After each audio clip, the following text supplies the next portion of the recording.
Today's video is packed with some crazy stuff. If I have an opinion about things that you know, but I'm on Twitter and somebody says, Rampage Jackson makes a surprising offer to Psycho Stu. Then we jump into Joe Rogan, who just made headlines by saying that Khabib actually lost to Gleison Tibau. And yeah, that did not sit well with Khabib fans. Plus, the money numbers for Canelo versus Crawford are finally out, and they are absolutely insane.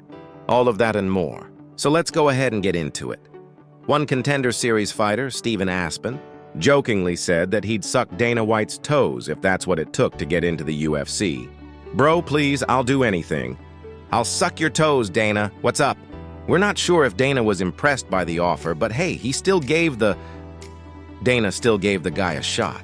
Steven Aspen delivered one of the nastiest knockouts of the year just 15 seconds into the fight. It was clean, brutal, and straight to the point. The kind of finish that instantly sends shockwaves through the MMA community. There was no warm-up, no feeling out process, no time wasted. Aspen stepped into the cage with one goal in mind, and he achieved it faster than most fighters even throw their first meaningful strike. The crowd could hardly believe what they had just seen. 1 second, both fighters were circling, and the next, Aspen's opponent was on the canvas, motionless, with the referee diving in to stop any further damage. It was as decisive as a knockout can get, and the kind of moment that instantly earns you a highlight reel clip replayed again and again online. So whether you're cracking jokes, making wild promises just to get Dana White's attention, or dropping bodies in 15 seconds inside the cage, one thing is always true: Dana's watching.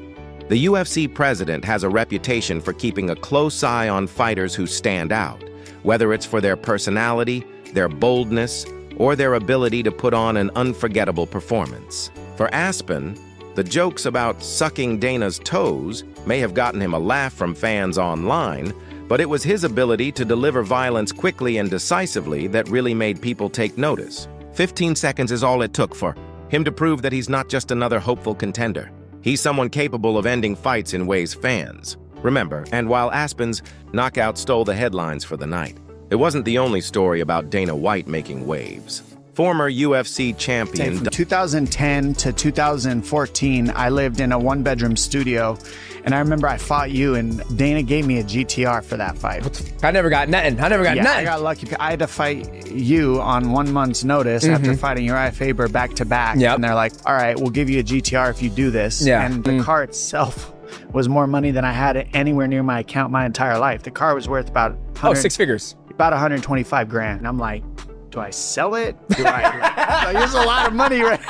Like, is it stupid to keep this? I'm pulling it up to this one-bedroom studio. I'm in a back house behind somebody's house. Like, I'm using their laundry machine. I share laundry with this family in front of me. Pulling up in a GTR. They see me pull up. They're like, they were gonna up your rent. They did. At 6, they upped it. They upped it $100. But I was paying $700 a month. Yeah. What a gift. I couldn't leave. You suplexed me 4 times. I'm gonna let you know now, I have forgiven you for that. Dominic Cruz shared a wild story that reminded fans just how much Dana has done for fighters over the years, often in unexpected ways. According to Cruz, back in 2011, Dana White personally gifted him a $125,000 Nissan GTR sports car as a thank you. The story, as Cruz tells it, came from a moment of loyalty and risk-taking. In 2011, Cruz was in the middle of his dominant run as the UFC bantamweight champion. He was already known for his unique footwork, his ability to control distance, and his relentless cardio that made him a nightmare to... You know, you look at, like, Khabib's got an undefeated record. There's an asterisk, and that asterisk is Gleison Tibau. That was a fucking close fight that I thought Khabib lost. But it was early in Khabib's career. You know, it was before he won the title. But to your point, Khabib, 55... biggest at like the championship level. Like, yeah, I guess. Tibau was never like world class. No, he was world class, but he was never. Well, I'm talking like world class in the 55 division, like top 5. He was never like tip of the spear. Well, if you think that he almost won or could have won, he definitely could have gotten that decision over Khabib. He's right up there. Yeah, but he's you know, early in Khabib's career. To your point, their 55 was way bigger than Khabib. After a while, deal with inside the octagon. But champions are often asked to step up when the UFC needs them most, and Cruz was no different. At the time, Demetrius Mighty Mouse Johnson was making his way up the ranks, and the UFC needed a marquee fight. The problem was timing. Things were short notice, and putting the fight together required someone willing to accept the challenge under less than ideal conditions. Cruz didn't hesitate. He agreed to take on Johnson even though the preparation window wasn't perfect. For a champion, that's a risky move. Short-notice fights can expose weaknesses, catch a fighter off guard, or simply leave them underprepared for the stylistic puzzle they're about to face. But Cruz accepted anyway, and for Dana White, that kind of commitment and loyalty to the UFC product didn't go unnoticed. According to Cruz, after stepping up, Dana surprised him with a gift that most fighters could only dream about: a $125,000 Nissan GTR. The GTR isn't just any car. For car enthusiasts, it's a legendary machine known for its speed, handling, and raw power. Nicknamed Godzilla in racing circles, the GTR is capable of competing with supercars that cost twice as much. And for Dana to hand one over as a token of appreciation showed just how much he valued Cruz's willingness to fight when the UFC needed him. Cruz, looking back, said it was an unforgettable moment. For him, the fight was simply another step in his career, another opportunity to prove his dominance. But for Dana, it was a reminder that champions sometimes have to go above and beyond. And when they do, he has no problem rewarding them in ways that go beyond a fight purse or a win bonus. But perhaps the funniest part of the story came after the gift. When Demetrius Johnson, who would later go on to become one of the most dominant flyweight champions in UFC history, heard about Cruz receiving a $125,000 sports car for taking the fight, he reportedly had just one thing to say. Johnson's reactions summed up the moment perfectly, blending humor with the natural competitiveness that defines fighters. Fans still laugh about it when the story comes up, because it highlights the way fighters process the business side of things. Johnson, after all, wasn't gifted a sports car, even though he was part of the fight as well. This moment with Cruz also opened up a wider conversation among fans about Dana White's relationship with fighters. Some see him as a ruthless businessman who always prioritizes the UFC brand, while others point to stories like this as proof that he truly cares about the athletes who make the sport what it is. Gifting a $125,000 car is no small gesture. It shows a willingness to recognize sacrifice and give back in a way that's personal, memorable, and lasting. Fighters may forget a paycheck, but they'll never forget being handed the keys to a GTR. Looking back, that fight between Dominick Cruz and Demetrius Johnson was an important moment for both men's legacies. Cruz would go on to cement his reputation as one of the greatest bantamweights of all time, known for his unique style and tactical brilliance. Johnson, despite losing that night, would later carve out his own legacy as perhaps the greatest flyweight fighter the sport has ever seen. And in the middle of it all was Dana White, rewarding Cruz not just with a win bonus or recognition, but with one of the most iconic sports cars of the era. Stories like this remind fans why MMA is so much more than just fighting inside the octagon. It's about the personalities, the risks, the loyalty, and the moments outside the cage that add to the mythos of the sport. For Steven Aspen, that moment came in the form of a 15-second knockout that put his name on the map. For Dominick Cruz, it came in the form of a Nissan GTR, a symbol of respect and gratitude from the man who runs the UFC.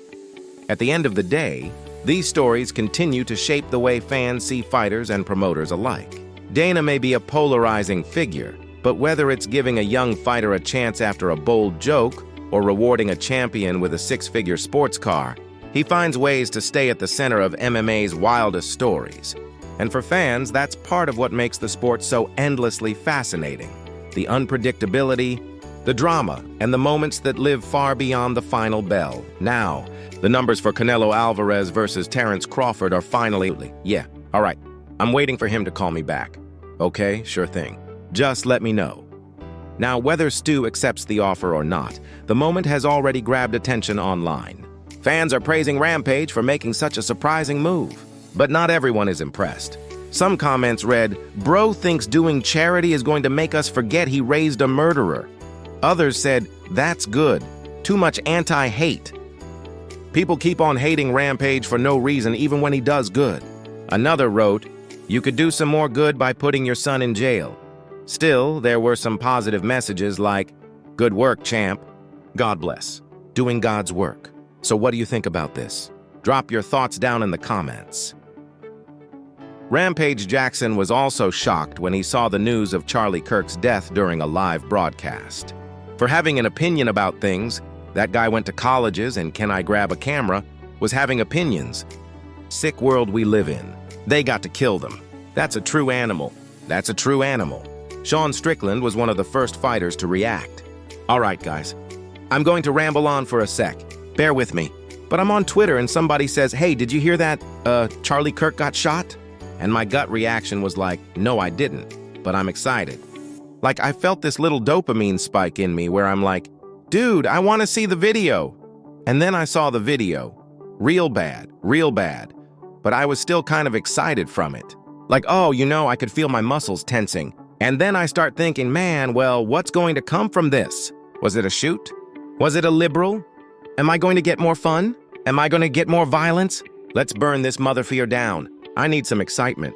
And then you start thinking, man, like, how the fuck did I become such a sociopath? Like, how am I so detached from human beings? When people walk down the street, I don't even see people. I just see potential threats and problems. And then I think about this, the last news cycle. We watched a girl get stabbed, murdered on a subway. We're watching little kids get pulled out of a building. It's because maybe someone just launched a rocket off of it. I don't know why, but we are so desensitized and we're such sociopaths. It's kind of sad. I was walking through a park and there was a homeless guy with a dog. The dog had a tennis ball in his mouth and dropped it on my feet and it was terrible. I wanted to fucking hit the homeless guy and take his dog home. It's like the saddest thing I've seen all day and I just watched a man get murdered and how exciting. And I have to ask myself, how did we become a generation of sociopaths? And then I think about the 90s and I think about the early 2000s. I think about the Second Iraq War. And I think about how the government, linked up with video games to make Call of Duty, and we would stay up until all hours of the night with our friends shooting each other. Guns are cool. War is cool. Death is cool. Slowly they just manipulated us to be sociopathic consumers, and the only thing we want is stuff and things. Stuff and things. It's so sad that we let these people ruin America, and it's like they've taken the soul from us. They took God from us.